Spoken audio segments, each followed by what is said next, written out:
नमस्कार। चलिए आज एक ऐसे तत्व की कहानी जानते हैं जो हमारी आज की दुनिया को चला रहा है।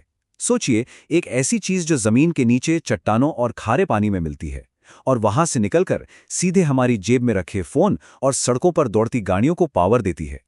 तो सबसे पहला और सबसे बड़ा सवाल, इसे सफेद सोना आखिर कहते क्यों हैं? क्या है इसमें ऐसा?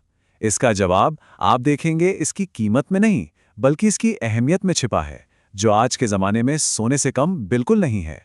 तो ठीक है, चलिए फिर इस सफेद सोने की कहानी को शुरू से शुरू करते हैं। सबसे पहले ये समझते हैं कि आखिर ये लिथियम है क्या भला। अच्छा, तो लिथियम ये धरती पर पाया जाने वाला सबसे हल्का मेटल है, पर इसका हल्कापन इसकी सबसे बड़ी खूबी नहीं है।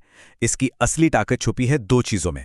एक तो ये बहुत बहुत ज्यादा रिएक्टिव है, और दूसरा इसमें एनर्जी को पकड़ कर रखने और फिर जरूरत पड़ने पर उसे छोड़ने की, मतलब स्टोर और रिलीज करने की गजब की काबिलियत है।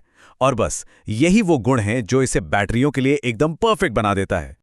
और देखिए, इसका असर कहाँ कहाँ है। हमारे हाथ में जो स्मार्टफोन है, जो लैपटॉप हम इस्तेमाल करते हैं, जो इलेक्ट्रिक गाड़ियां आप सड़कों पर आम हो रही हैं, यहाँ तक कि अस्पतालों में लगे मेडिकल डिवाइस और जो बड़े बड़े सोलर पावर प्लांट हैं, वहाँ एनर्जी स्टोर करने के लिए भी हर जगह लिथियम ही तो है।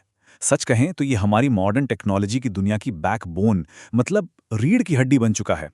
तो सवाल यह है कि ये हमारी डिवाइस तक पहुंचता कैसे है, मतलब जमीन से निकलकर एक बैटरी बनने तक का इसका सफर कैसा होता है। चलिए इसी सफर पर एक नजर डालते हैं।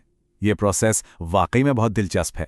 देखिए, इसे निकालने के दो मेन रास्ते हैं। पहला तरीका है खारे पानी की झीलों से। इसमें क्या होता है कि रेगिस्तानों में बड़े बड़े तालाब बनाकर उनमें नमकीन पानी भर दिया जाता है। फिर सूरज की गर्मी से पानी तो उड़ जाता है और पीछे रह जाता है लिथियम। और दूसरा तरीका है सीधा चट्टानों से माइनिंग करके। इसमें स्पोडुमीन नाम का एक मिनरल होता है, एक पत्थर समझिए, जिसमें लिथियम भरपूर होता है। उसे खोदकर निकाला जाता है।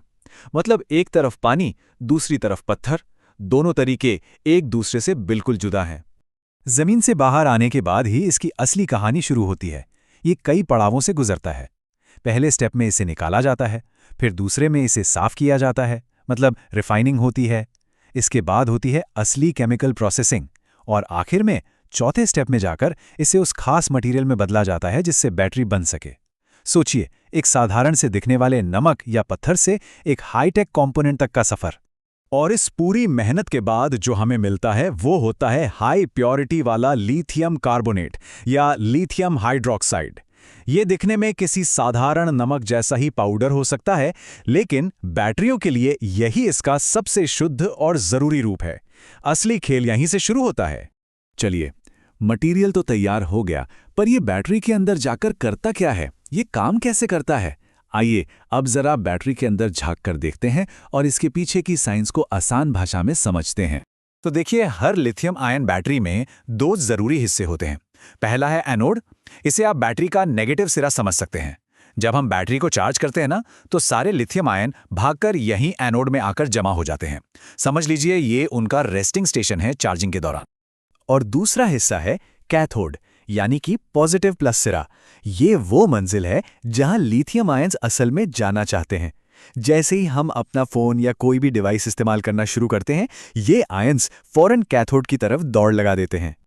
और बस यही बहाव, लिथियम आयंस का एनोड से निकलकर कैथोड की तरफ भागना, इसी बहाव से पैदा होती है बिजली। यही वो एनर्जी है जो हमारे डिवाइस को चलाती है। सिंपल, लेकिन कितना जबरदस्त आइडिया है ना? और ये टेक्नोलॉजी कितनी ज़रूरी हो चुकी है, इसका अंदाज़ा आप इस बात से लगाइए कि आज हम जितने भी पोर्टेबल इलेक्ट्रॉनिक डिवाइसेस इस्तेमाल करते हैं, उनमें से 95% से ज़्यादा में रिचार्जेबल बैटरी लिथियम आयन ही होती है।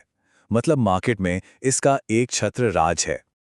लेकिन कहानी यहाँ खत्म नहीं होती। जैसा हर सिक्के के दो पहलू होते हैं, वैसे ही इस सफ़ेद सोने की चमक के पीछे कुछ चुनौतियाँ भी हैं, और उनके बारे में बात करना भी उतना ही ज़रूरी है। तो चलिए इन चुनौतियों पर नजर डालते हैं। सबसे पहली और बड़ी चुनौती है माइनिंग का पर्यावरण पर असर। खासकर जब इसे खारे पानी से निकालते हैं तो लाखों लीटर पानी भाप बनकर उड़ जाता है, और ये उन इलाकों में होता है जहां पहले से ही पानी की किल्लत है। हाँ, इसके लिए डायरेक्ट एक्सट्रैक्शन जैसी नई टेक्नोलॉजी पर काम चल रहा है जो उम्मीद जगाती है। दूसरी चुनौती है इसकी कीमत। डिमांड बढ़ने से ये महंगा हो रहा है, जिसका सीधा असर इलेक्ट्रिक गाड़ियों और बाकी गैजेट्स की कीमतों पर पड़ता है। और तीसरी, शायद सबसे बड़ी चिंता, कि जब ये बैटरियां खराब हो जाती हैं तो उनका क्या होता है। ई वेस्ट और रिसाइकलिंग एक बहुत बड़ा सवाल है, जिसके लिए हमें एक बहुत ही मजबूत सिस्टम बनाने की जरूरत है।